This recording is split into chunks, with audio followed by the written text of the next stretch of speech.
Bonjour à tous, c'est le docteur Belhamada. On va parler de la sémiologie radiologique de l'appareil ostéo-articulaire.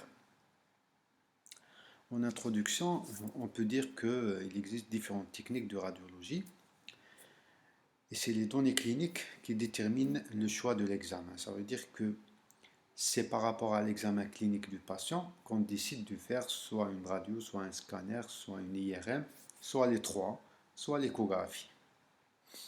Ok. L'anatomie osseuse et articulaire normale. Ici, c'est un cours de histo, c'est plus de l'histologie.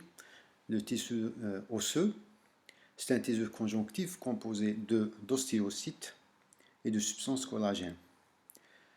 Mais le plus important, c'est de savoir que c'est un équilibre entre ostéoblastes, qui favorisent l'ostéoformation, et l'ostéoclastes, qui sont responsables de la résorption. C'est cet équilibre qui va donner cette structure stable de l'os. Ok. En coupe histologique, on peut avoir plusieurs parties de l'épaisseur osseuse. Elle est composée d'os compacts. En périphérie, c'est la corticale.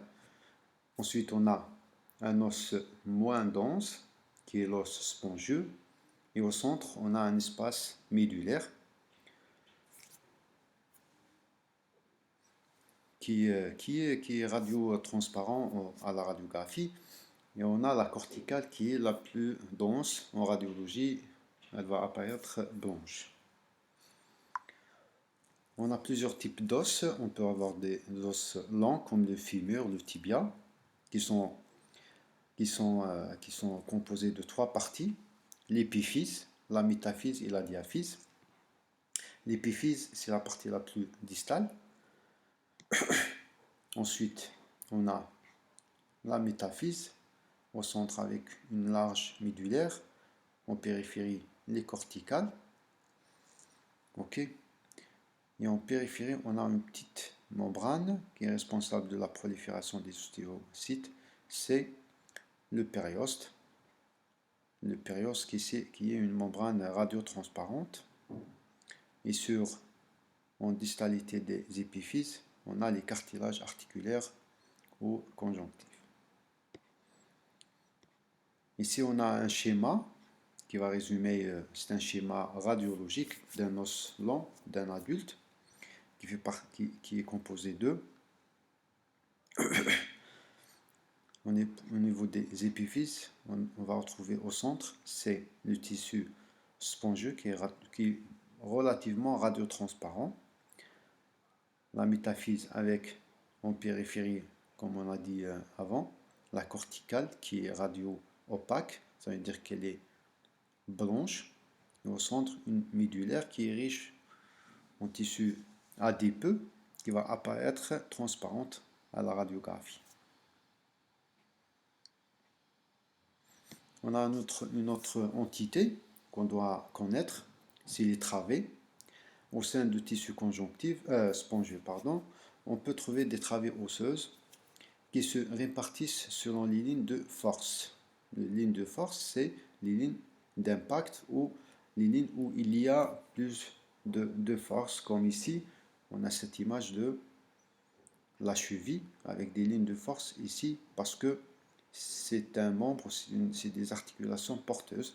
On aura des lignes de force qui sont traduites par les travées qui sont visualisées à la radiographie sous forme de lignes qui se croisent.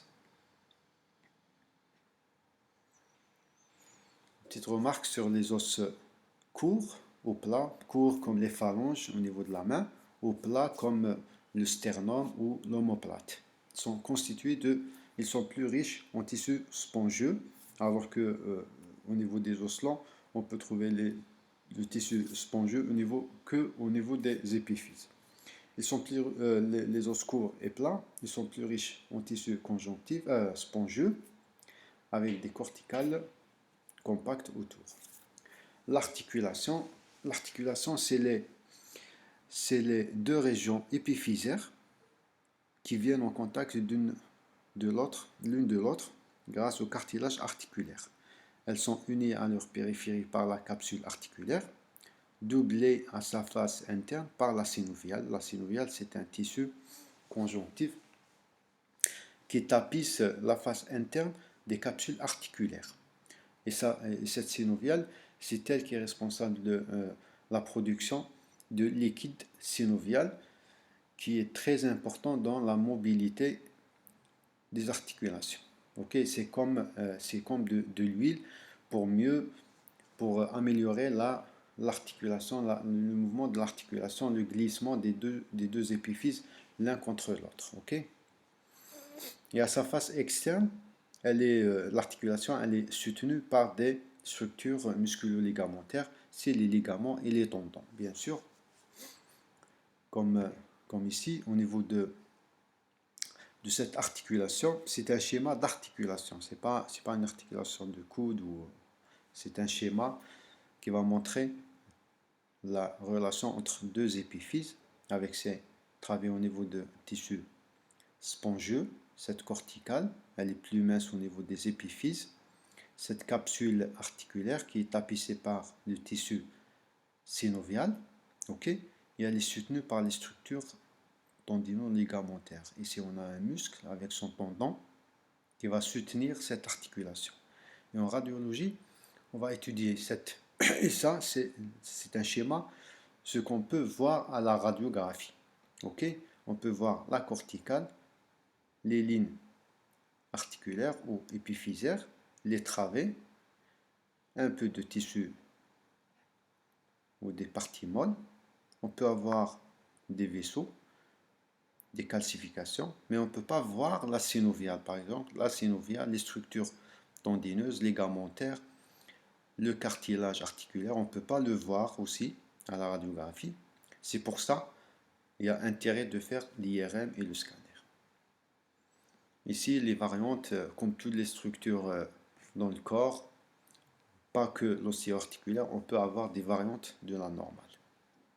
C'est pour ça qu'il y a l'intérêt de faire des clichés comparatifs entre deux articulations, par exemple les deux genoux, les deux chevilles, les deux poignets, par exemple.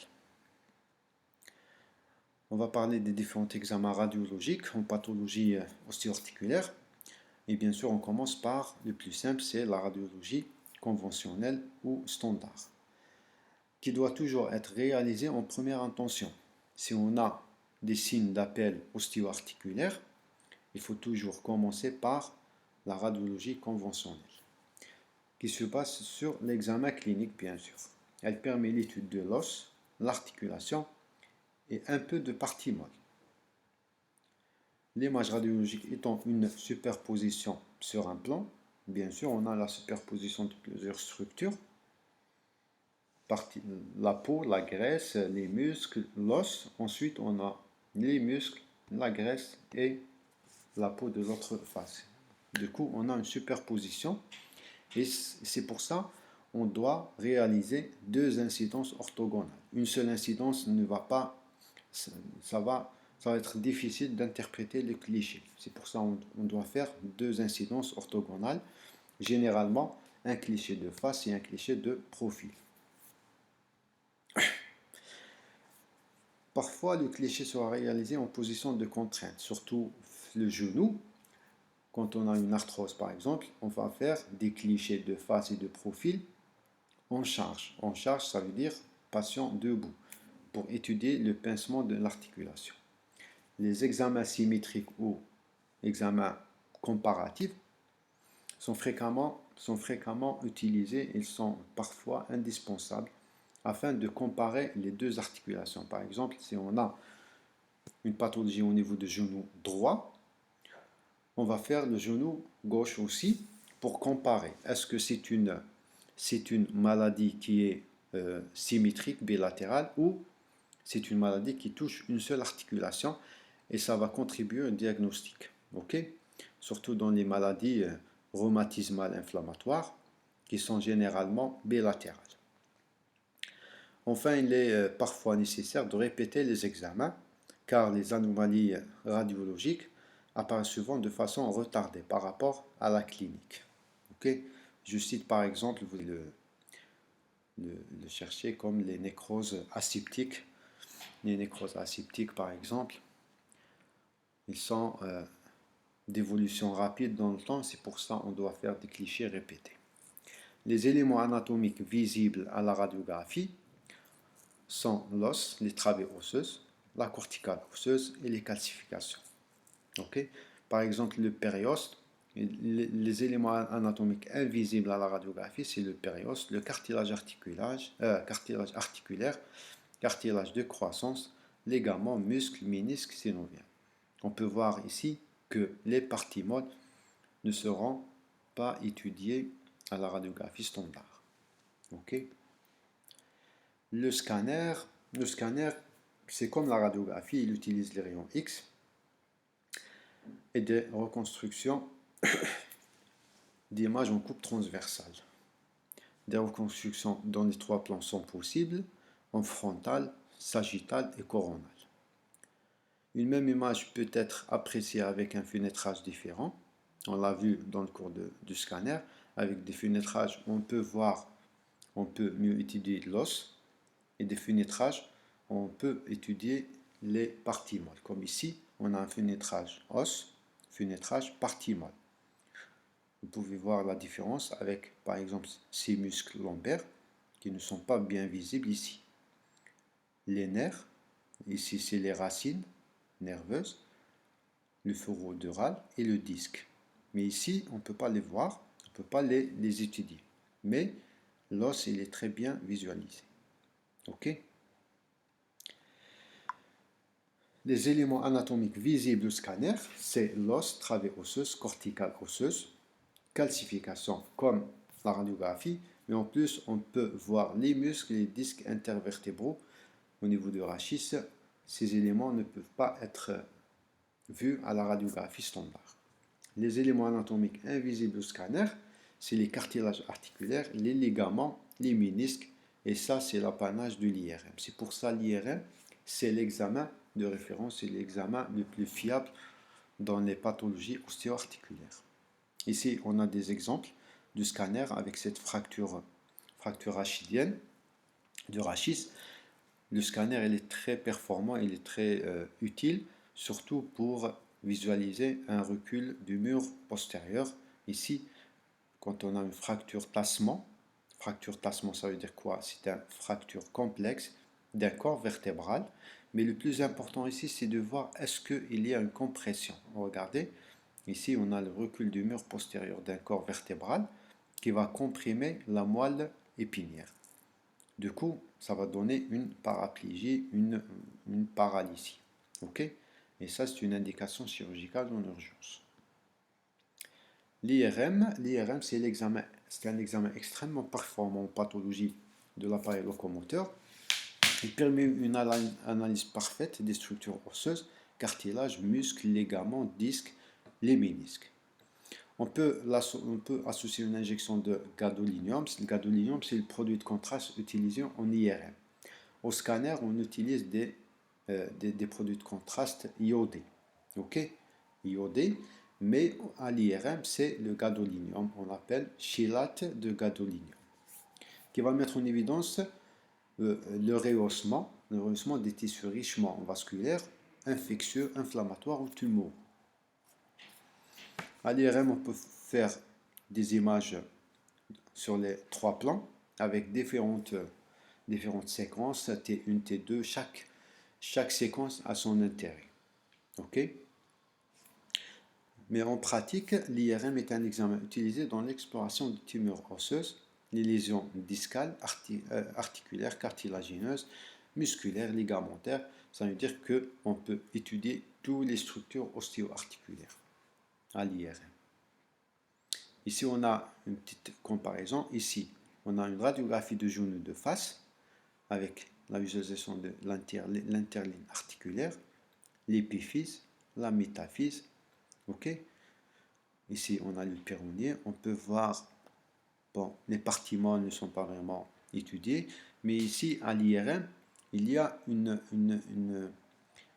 c'est pour ça que c'est un examen très performant. On peut voir toutes les structures avec la graisse sous-cutanée. Ici, c'est tendon rotulien, tendon quadricipital, la rotule, le fémur, le tibia. Ici, on a le ligament croisé antérieur, ligament croisé postérieur. Ici, on a le ménisque.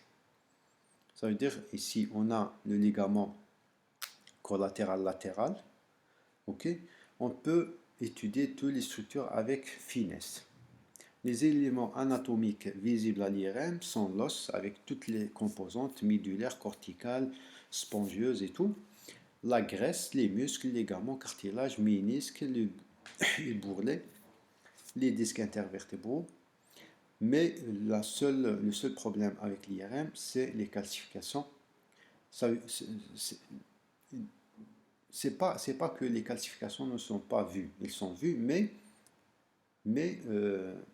ils peuvent être confondus avec d'autres structures, comme l'air, surtout avec l'air. Ok?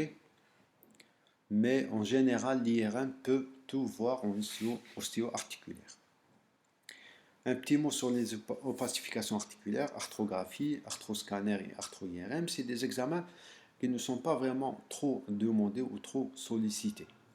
Leur intérêt, la méthode, c'est d'injecter les produits de contraste, soit iodés dans le scanner et la radiographie, soit le gadolinium en intra-articulaire, avec une injection directement en intra-articulaire.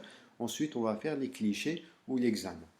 Il permet de l'analyse de la cavité articulaire, ok, avec le cartilage, les ménisques, les lésions ligamentaires.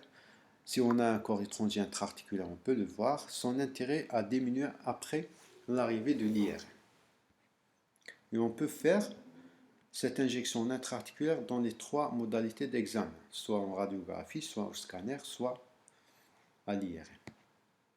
Comme ici, on a un exemple d'arthroscanner.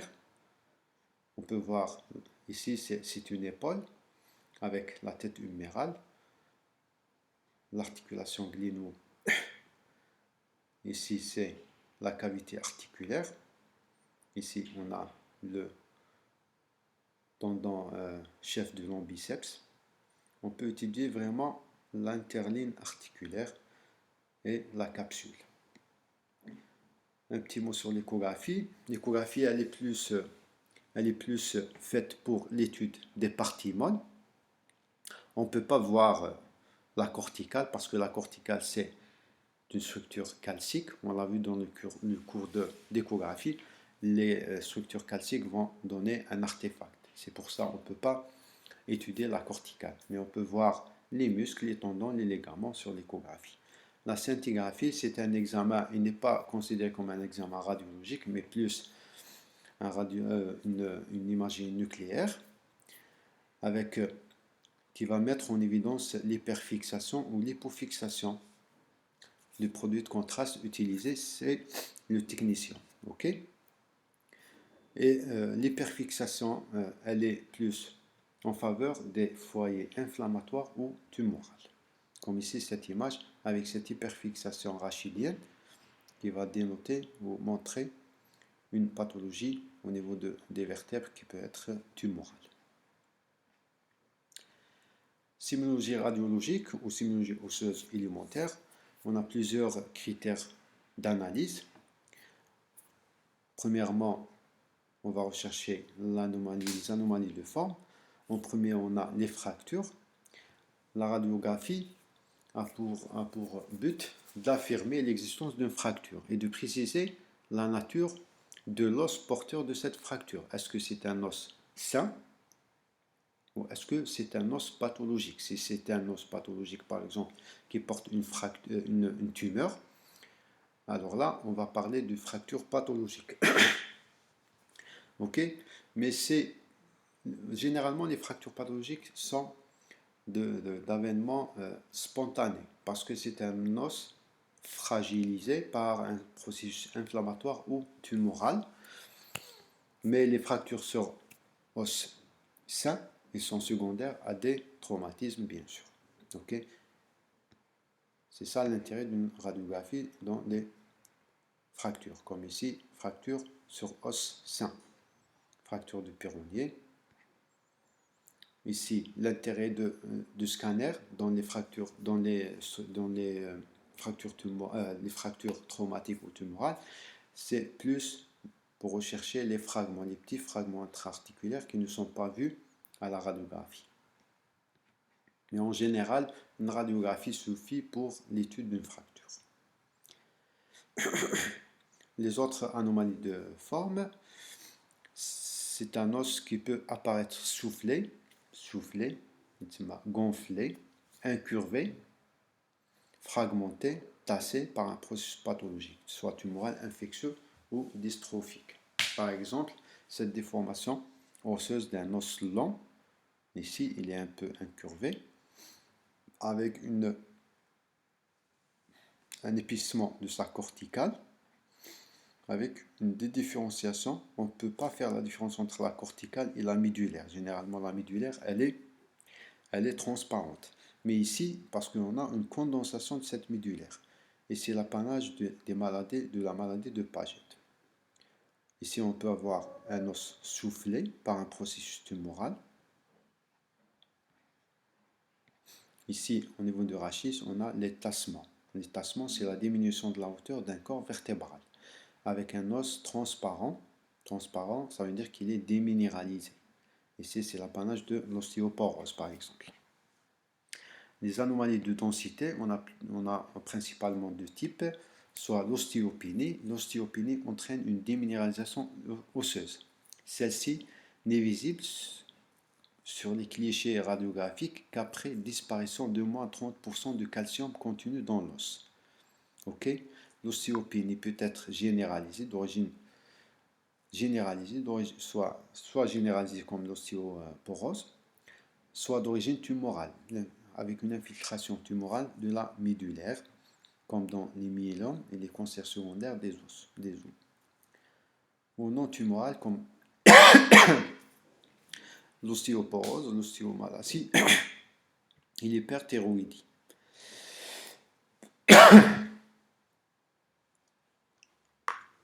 Elle peut également être localisée. Localisée, ça veut dire qu'elle est localisée à une région osseuse comme la cheville ou le coude par exemple, comme l'oligodystrophie. L'oligodystrophie, elle est généralement secondaire à une immobilisation par plâtre. Quand quelqu'un fait le plâtre plusieurs mois, on aura une diminution de contingent calcique de l'os. On peut avoir une oligodystrophie. Okay. L'ostéosclérose ou ostéocondensation.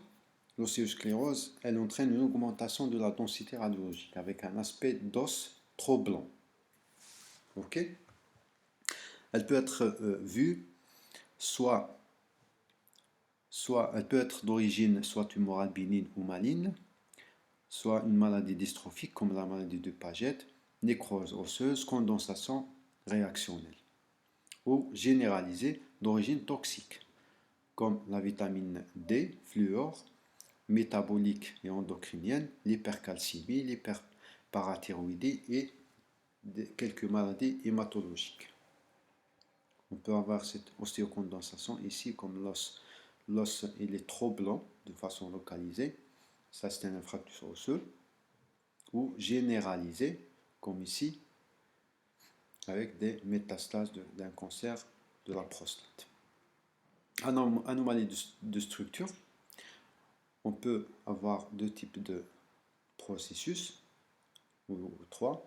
Processus destructeur, c'est la destruction d'une zone osseuse. On peut avoir une lacune. C'est une zone sans calcium, mais contenant des tissus vivants ou mortifiés.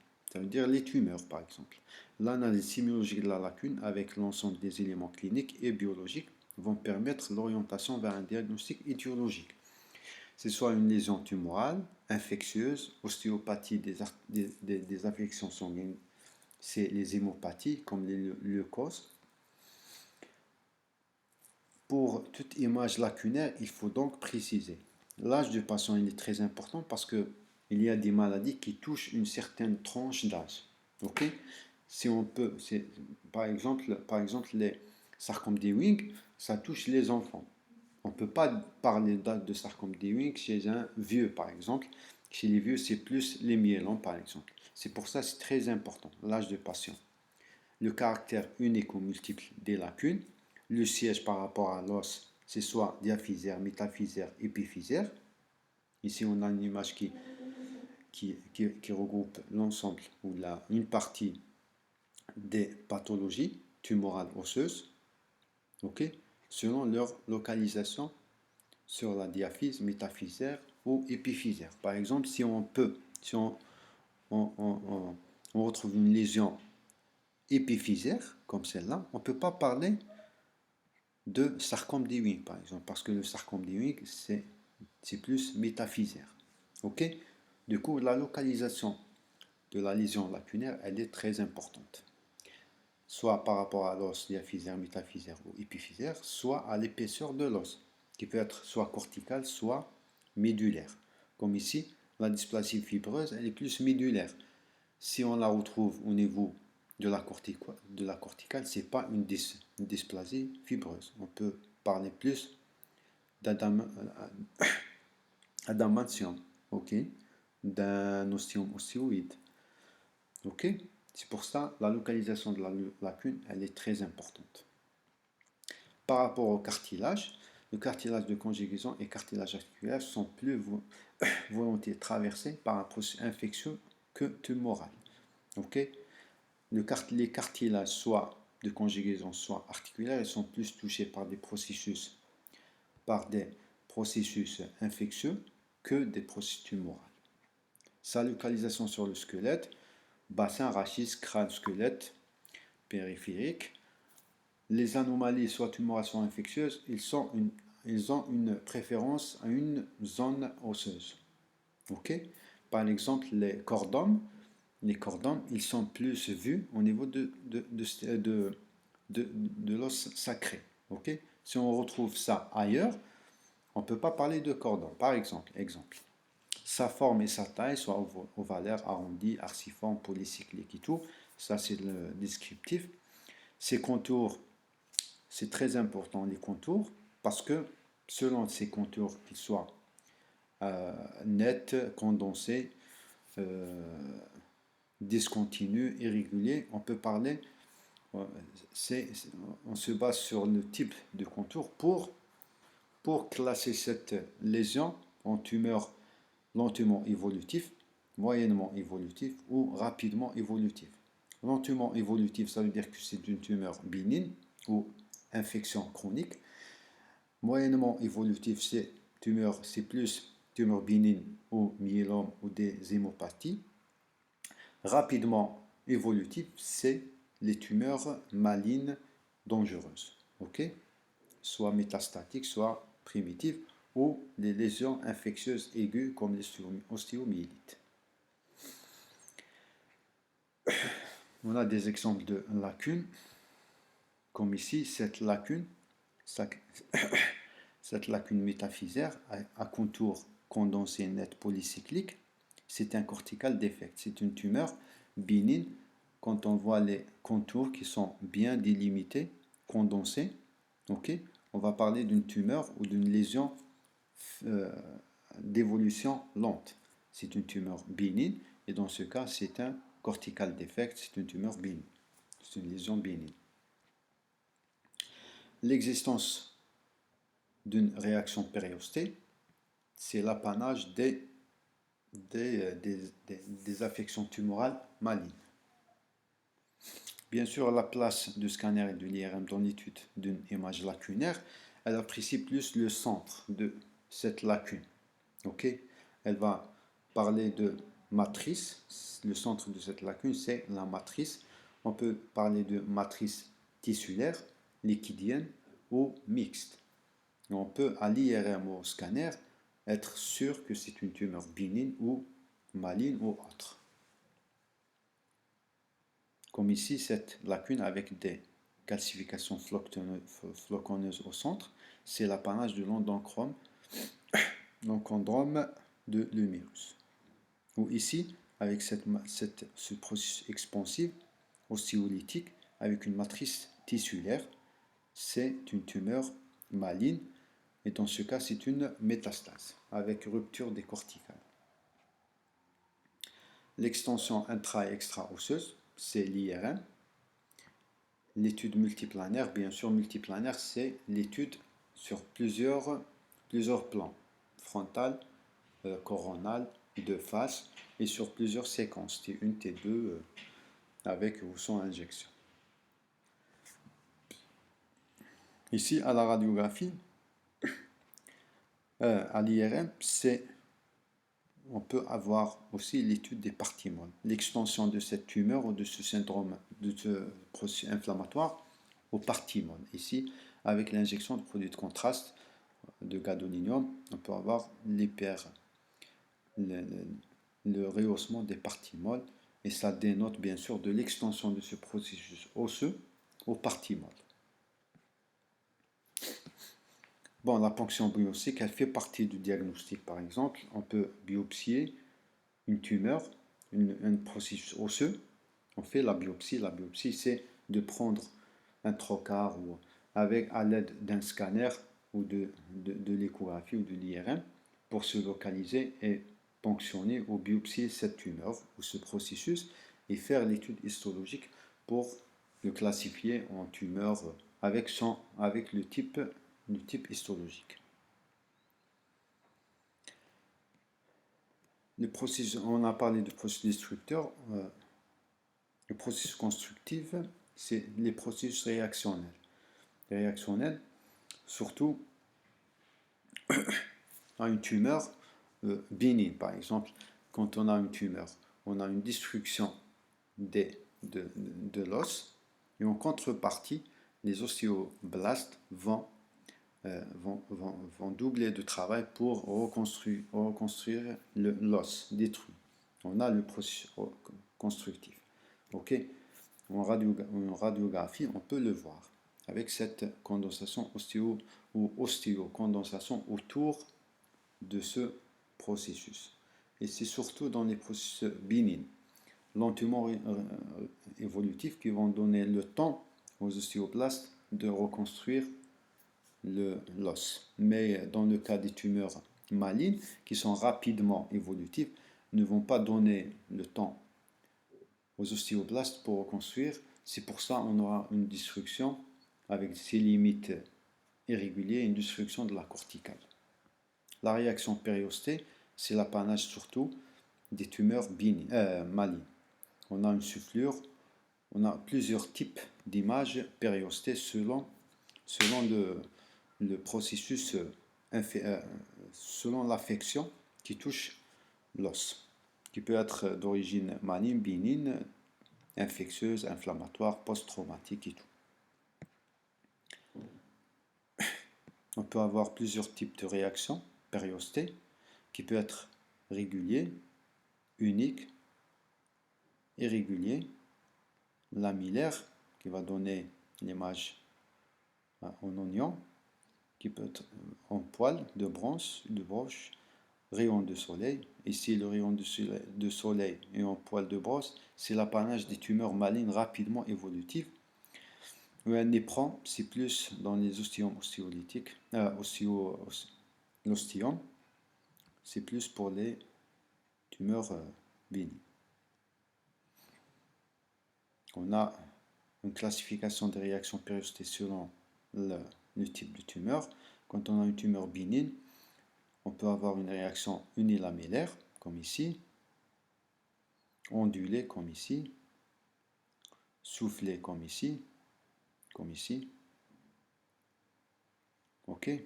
Maligne plurilamellaire, ici on a plusieurs couches de périoste, perpendiculaire avec éperon de Codman.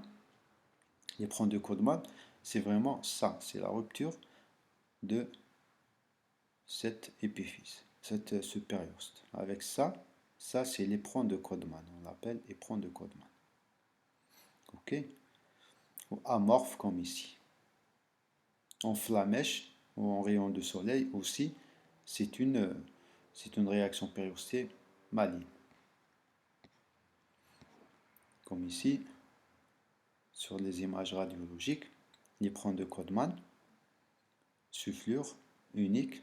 Ici aussi, soudure unique. Sémiologie articulaire élémentaire, c'est surtout les anomalies des axes, soit traumatiques avec les luxations. On peut les voir sur les radiographies de face ou de profil, avec surtout la recherche de fractures associées. Comme ici, cette luxation de l'épaule, elle est une luxation antérieure. Luxation du coude avec fracture de l'épiphyse. On peut rechercher aussi les désaxations congénitales ou acquises. Certains patients présentent un vice architectural au niveau des articulations porteuses. Hanche, genou, pied ou de rachis. C'est comme par exemple les luxations congénitales de la hanche chez les nouveau-nés. Les anomalies de l'interligne articulaire. On peut avoir un élargissement de l'interligne. C'est une pathologie ou une image rare. Il peut se rencontrer en cas d'épanchement articulaire. On va avoir un élargissement de l'interligne. On peut avoir un élargissement de l'interligne articulaire dans les luxations, bien sûr, et dans les épaissements cartilagineuses, comme les acromégalies. Le pincement de l'interligne, il traduit un amincissement de cartilage articulaire, soit global, dans les affections inflammatoires et infectieuses, soit localisées, asymétriques, surtout dans les arthroses. Ok, ici on a un pincement global, pincement localisé. Ici on a carrément une soudure qu'on appelle ankylose. L'ankylose, c'est la disparition carrément de l'interligne articulaire. Les anomalies des régions épiphysaires, les plaques osseuses sous-chondrales,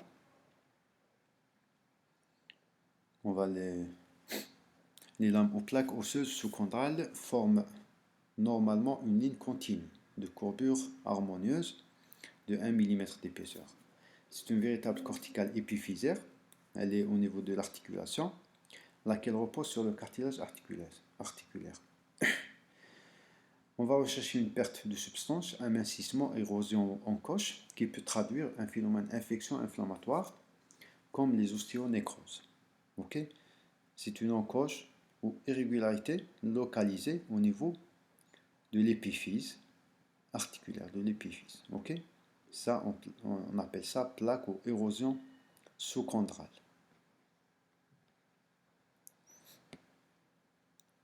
On peut voir l'os sous-chondral qui peut apparaître déminéralisé dans les arthroses par exemple. Les zones d'insertion périchondrale, c'est les insertions tendineuses et synoviales. On peut avoir un arrachement, un ostéophyte. L'ostéophyte, c'est l'apanage des phénomènes arthrosiques dégénératifs. Okay? C'est une excroissance osseuse qu'on peut voir au niveau des deux côtés d'une articulation.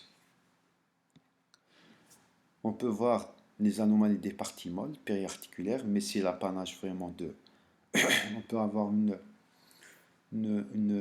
tuméfaction qu'on peut voir à la radiographie, mais on ne peut pas être sûr de ce que c'est.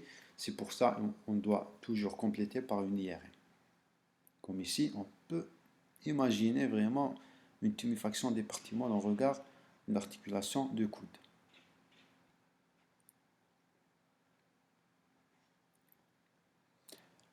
On va parler des principales entités pathologiques. On a principalement deux. L'arthrose, c'est une arthropathie dégénérative.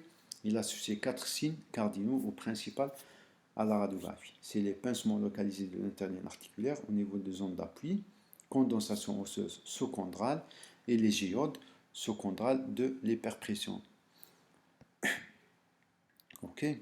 On peut avoir des ostéophytes ici de part et d'autre de l'articulation. Les arthrites, qu'elles soient d'origine inflammatoire ou infectieuse, s'opposent point par point à l'arthrose. Elle associe pincement diffus de l'interligne, déminéralisation osseuse sous-chondrale, géode et absence d'ostéophytes. Ok? Comme ici, ces encoches sous-chondrales, pincement global de l'interligne.